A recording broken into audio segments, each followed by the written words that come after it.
Itong nakaraan, nag-abiso po ang Pag-asa na makakaranas po ng malalakas sa pag-ulan ang Metro Manila at ilang bahagi ng Luzon. Alamin po natin ang detalye mula kay Chief o sa Chief po ng Climate Monitoring and Prediction Section ng Pag-asa, Annalisa Solis. Magandang umaga po, ma'am. Yes, good morning po, DJ Chacha, at sa lahat po ng nanonood at nakikinig ng ating programa. Good morning. Good morning po. Ma'am, ano pong mga lugar itong makakaranas ng malakas na pag-ulan at hanggang kailan po ito? Mm-hmm. So sa ngayon po ay umiiral yung tinatawag nating southwesterly wind flow na nakakaapekto dyan sa western section ng Luzon at yung frontal system naman na nakakaapekto dyan sa eastern section ng ating northern Luzon. So asahan po natin na mga possible po itong mga pag-uulan and possible flash floods or landslides due to moderate and heavy with at times intense rain dyan po sa may parte ng Ilocos Region, Cordillera, Central Luzon, Cagayan Valley, and ito pong parte ng Metro Manila, Calabarzon due to southwesterly wind flow and then frontal dyan sa may Cagayan Valley. And yung rest of the country, magkaroon tayo ng localized thunderstorm.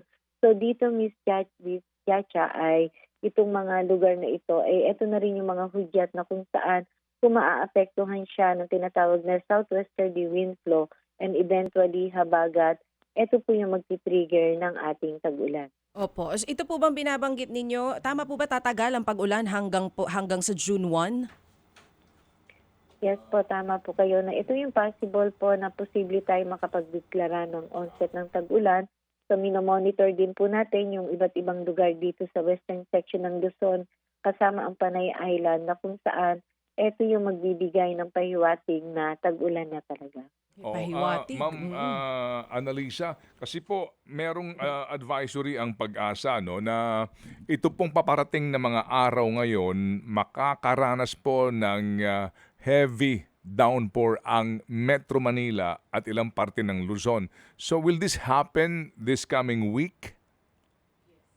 Yes, tama po kayo. Posible nga po yan dahil yan nga po yung tinatawag na southwesterly wind flow at yung frontal system na nakakaapekto sa iba't ibang bahagi ng lugar, particularly na po dito sa may Luzon area. So makakaranas po ng medyo mas maulan, lalong-lalo na po itong exposed sa western section ng Luzon area. So mag-ingat po tayo at lahat-lahat din po yung mga kababayan natin dyan sa may Ilocos, Cordillera, Central Luzon, including Metro Manila and Calabarzon at Cagayan Valley. To answer my question, ma'am, next week po ito aasahan. Kaya ho kami masyado pong interesado ho dito kasi may paparating po na major construction sa Metro Manila. By next week na po ito aasahan, ma'am? Yes po, Sir Ted, dahil ito na rin po yung possible na hudyat po na papasok na yung ating tag-ulan.